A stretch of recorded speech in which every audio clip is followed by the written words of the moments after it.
أهلا بكم مشاهدينا. سيد عويس الكاتب الاجتماعي الكبير جاهد كثيرا مع المصريين وتحليل الشخصية المصرية، وكانت له عبارته الشهيرة وكتابه الشهير هتاف الصامتين. يبدو أن الجيل الحالي جيل الثورة المصرية تأثر كثيرا بهذا الرجل، والفكر لا يذهب، الفكر دائما يعيش. مصطفى فارس باحث وكاتب سيناريو مهتم بفكرة نشطاء الانترنت الجيل الجديد، وأيضا ماذا يقول الشباب على الشبكة. هو مهتم أيضا بالمشاركة في إنتاج مجموعة أفلام تسجيلية تعبر عن رؤى مختلفة في هذا الوطن. والصامتون يتكلمون كان فيلمه الأخير الذي أحدث نسبة مشاهدة وتفاعل كبير مع المشاهدين. أهلا بك مصطفى. أهلا بك. نورني. أهلا بنور. بداية عنوان هذا الفيلم لماذا اخترته؟ هو الصامتون يتكلمون، يعني أنا كان قبل الثورة كان بيزعجني بشدة يعني ما كان يروج على الشباب والقيل والقال أن الشباب جاهل وتافه وسطحي ولا آخر ذلك، بينما كنت أرى أنا يعني رؤية مغايرة تماما، وكنت بقول الكلام ده يعني قبل كده إن لأ، يعني كنت أرى ذلك في الجامعة في جامعة اسكندرية، وكنت بشوف مكتبة اسكندرية، كنت بشوفه في منظمات المجتمع المدني المصرية، لا إن هناك لا شباب يعني مختلف عما يروج عنه. يعني حتى كنت ابسط حاجه مثلا كنت اقول ان كان يتهم شاب بعدم الانتماء، فكنت انا ارى يا جماعه لا، ان كان المتاح للشباب ان يعبر عن انتمائه لمصر كان فقط عبر مباراه الكره، وكان ده دليل على انتماء الشباب.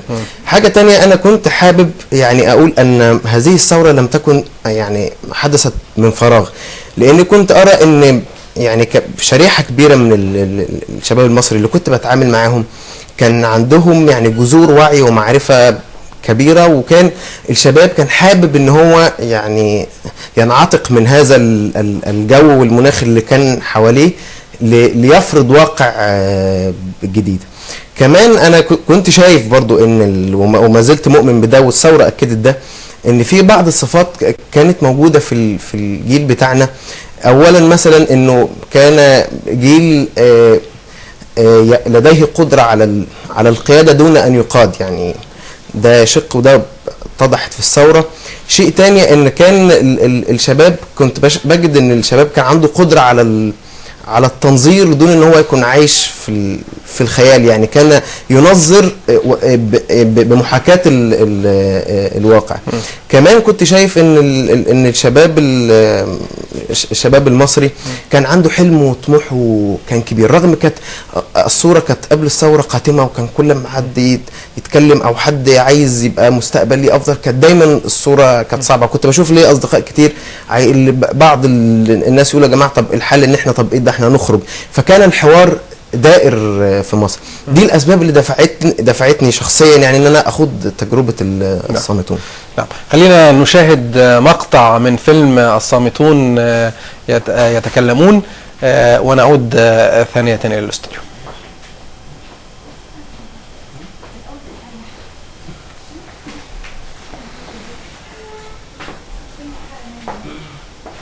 نعم، هنفسر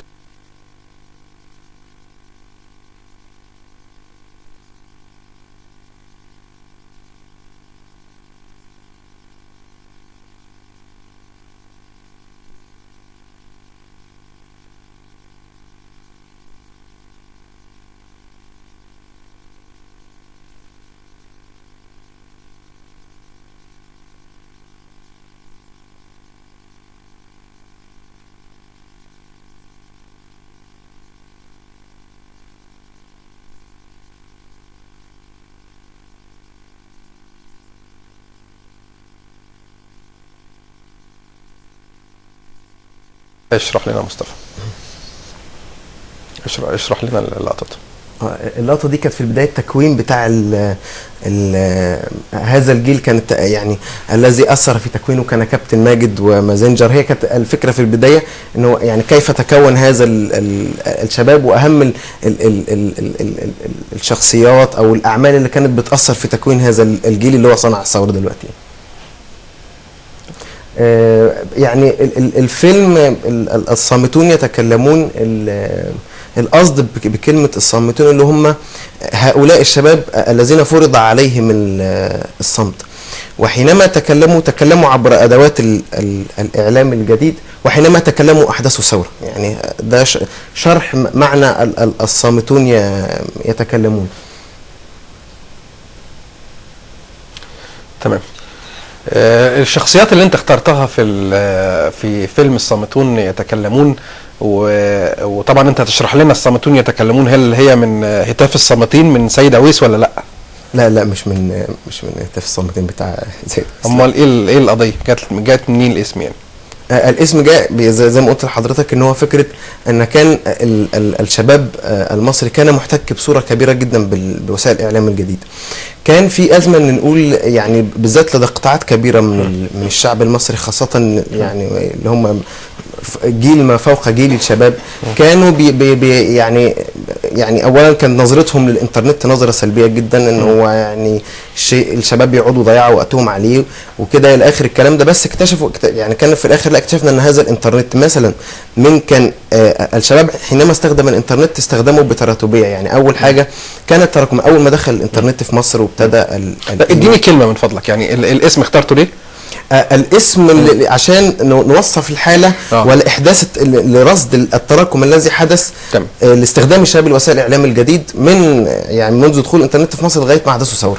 جميل. الشخصيات بقى اللي اخترتها لتمثل حالة هذا الجيل، ما هي المعايير اللي اخترتها بيها؟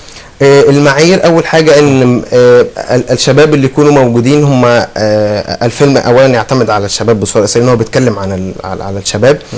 شيء تاني اذا في الفيلم مثلا اتكلمنا عن اول حاجه مثلا في المدونات، او جبت شباب من المدونين اللي هم اشهر الشباب اللي كانوا موجودين وشاركوا في موجه التدوين اللي كانت موجوده في مصر. بعد كده لما جينا الفيسبوك اللي هو جبت النموذج الذي كان يمثل الحاله، اللي هو كان بيمثل المدونين، فجبت الشباب المدونين بيمثلوا المدونين. طبعا كان عندي يعني برضو اشكاليه في الفيلم في ان كان الشخصيات اللي كانت مطروحه ان كان في اشكاليه في توثيق هذه الحركه. يعني كان كل الكلام انه الشباب والاعلام الجديد، انما ما فيش حد كان ابتدى يكتب ويؤرخ لهذا الموضوع ويهتم به بصوره جيده. فكان دي كانت ازمه عندي في البدايه. حاولنا يعني احلها عن طريق مثلا كان الوحيد تقريبا اللي بذل جهد لرصد حركه الشباب على الاعلام الجديد وعلى الانترنت كانت الشبكه العربيه لمعلومات حقوق الانسان. كان عندها نوعا ما معلومات عن الشباب والانترنت، انما كان عندي ازمه كبيره في توثيق ده. فكانت الحالات والنماذج اللي انا استندت عليها في الفيلم كانت بالنسبه لي كاشفه لحاجات كتيره في يعني ما لا نعرفه نحن عن الانترنت واستخدام الشباب ليه.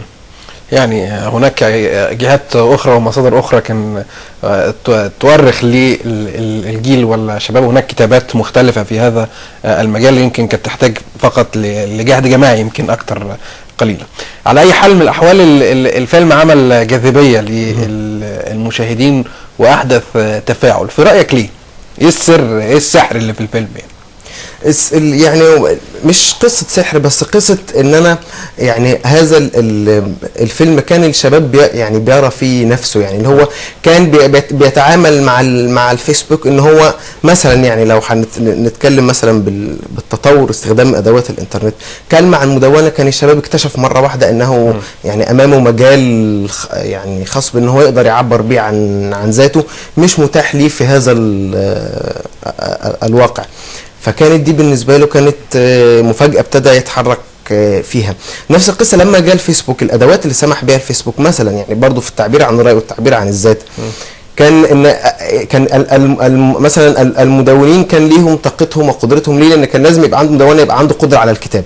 انما الفيسبوك سهل العمليه، يعني ممكن تعمل لايك لحد حاجه عاملها فانت كده عبرت فيها عن الراي. فكان يعني سهوله ان الادوات اللي قدمتها وسائل الاعلام الجديد للانترنت جذبت الشباب لاستخدام الانترنت. الشباب اهتموا بالفيلم، وحصل هذا لان الشباب لقوا نفسهم يعني اكتشفوا ان هم اللي كانوا بيعملوه لا ده طلع حاجه كبيره، واسس يعني لثوره، وانها كان الموضوع تراكم بسيط من البدايه اللي كان بيستخدم الايميل واللي كان يبعت ايميل يدعو لحاجه ولا بتاع، لا طلع الموضوع ان هو ليه تراكم وكان ليه اثر. الشخصيات انتهينا مثلا، مين الشخصيه اللي معانا على الشاشه دلوقتي؟ انا مش شايف، لا دي يعني سيرتات عامه. ده اعتقد المدون عبد الرحمن فارس، ده من اشهر المدونين يعني، وكان يعني خاض غمار التدوين من البدايه. وده عمرو غربيه، ده يعني بعض المراجع بتقول ان عمرو غربيه هو اول مدون في مصر عمل مدونه وابتدى ينشر عليها ويكتب عليها. والاستاذ جمال عيد كان من الشبكه العربيه لمعلومات حقوق الانسان. فكان هم دول ضيوف الفيلم. الفكره ان في النهايه ان احنا كان يعني الهدف ان الناس تعرف ان كمان يعني حتى في خلفيه الثوره في مصر لم تقم على خلفيه تونس. طبعا تونس اثرت بصوره كبيره جدا، انما مثلا في الدكتور خالد الغمري، هو متخصص في فكره التحليل المعلوماتي اللي موجود على الانترنت، كان اضاف معلومات مهمه جدا في الفيلم. قال ان مثلا يعني خلفيه الدعوه ل 25 يناير بدات في مصر يوم 9 يناير، يعني وزين العابدين كان يعني هرب من تونس 14 يناير. فكان فكرة أن الدعوة ل 25 يناير وكل اللي كان موجود ما هو أضافه الفيلم أدوات نحن نعتقد أنها بدأت في 6 أبريل 2008 يعني. طبعا ما 6 أبريل كانت حدث مؤسس. أنا قصدي الدعوة تحديدا للتظاهر يوم 25 يناير بدأت على الفيسبوك في مصر قبل. أعتقد أنها لو قرخنا قبل كده يعني مع تقديرنا لتاريخه. طبعا انت بتنقل طبعا عن المصدر، يعني هو المصدر عنده دراساته والمصادر بتاعته. يعني كاي تي شو برنامج يؤرخ للحياه الجديده في مصر اونلاين، الدعوه بدات قبيل ذلك يعني منذ تاسيس كلنا خالد سعيد، وربما قبيل 25 يناير كان في ديسمبر على ما اتذكر يعني في الموضوع. على اي ما هو ديسمبر، هي يعني هو ديسمبر و9 يناير. الفكره تبلور الحديث حوالين يا جماعه ان هناك عيد للشرطه مفترض يوم 25 يناير، كان تم الدعوه ليه قبل كده في 2010 بس ما كانش عليه هذا الزخم اللي كان موجود. مع بدايه تصاعد الاحداث في تونس والتطور والتفاعل اللي كان موجود على صفحه كلنا خالد سعيد، لغايه ما ظهر اول دعوه حقيقيه بعد يعني كلنا خالد سعيد ما كانتش بتقول يا جماعه احنا هننزل نعمل كذا، لا كانت الحوار اللي كان بيدور داخل الصفحه. هو اللي في الاخر قال يا شباب خلاص احنا يوم 25 يناير لازم ان احنا نبتدي ننزل نتظاهر. ابتدت الدعوه تظهر دعوه رسميه وتتناقلها وتعتمدها مثلا كلنا خالد سعيد والعديد من الصفحات، كان بدايه من 9 يناير في 2011. نعم. انت بعد ما يعني انتهيت من الفيلم، المونتاج الفيلم والانتهاء من الفيلم، ما هي الحقيقة المختلفة التي توصلت إليها؟ الحقيقة المختلفة يعني ربما يعني سكريبتك بعد المونتاج، في سكريبت افتر؟ طبعا يعني اكيد. هو الفكره في النهايه ان انا ما توصلت اليه، والحقيقه ان كان هناك يعني حراكا موجود على الانترنت، وكان يستحق من الجميع ان يشهدوا وان يلاحظوا ان هذه الثوره لم تكن وليده اللحظه. يعني وده اللي اكده الفيلم.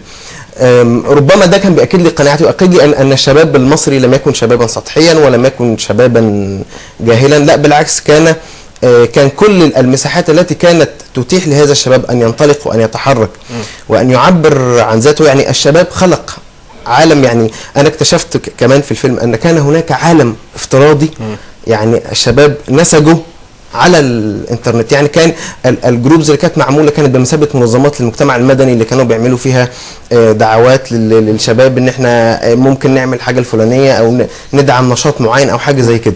فكان هو ده الهدف، انه كان هناك واقع يعني نسجوا الشباب المصري بالواقع الافتراضي دون ان هو ينفصل عن الواقع الذي يعيشه الشباب المصري. سؤالي الأخير، ما هي أفلامك التسجيلية القادمة أيضا التي تتحدث عن الجيل؟ التي تتحدث عن الجيل. يعني ربما أغلب الأفلام بحكم اهتماماتي الشبابية مرتبطة بالشباب. يعني كان فيلم ليا أذيع بالفعل عن الشباب صناعة الكذب، عندي فيلم عن بذور الغضب أيضا يرصد الشباب والدور الذي ساهم فيه الشباب في التراكم في إحداث ثورة في مصر. يعني دي أغلب الأعمال اللي ممكن تتكلم عن الجيل. وكان قبلها عندي برضو عمل كان اسمه الرقيب، كان بيتكلم على نفسية الرقيب، مش الرقابة كموضوع، الرقيب كشخص. كان فيه جزء منه الرقيب الإلكتروني والشباب والجيل ده قبل حتى الثورة. أنا بحييك جدا مصطفى فارس على قيامك بالبحث وقيامك بكتابة السيناريو في الجيل وفي قضايا الشباب، شباب الثورة. شكرا، نورتني. مشاهدينا بشكركم على حسن المتابعة. الأسبوع المقبل إن شاء الله سوف نلتقي من معرض الكتاب، شخصيات مختلفة وحوارات خارج الصندوق. موعدنا سوف تكون IT شو في معرض الكتاب، هي الثالثة بتوقيت القاهرة. انتظرونا على الهواء مباشرة من أرض المعرض.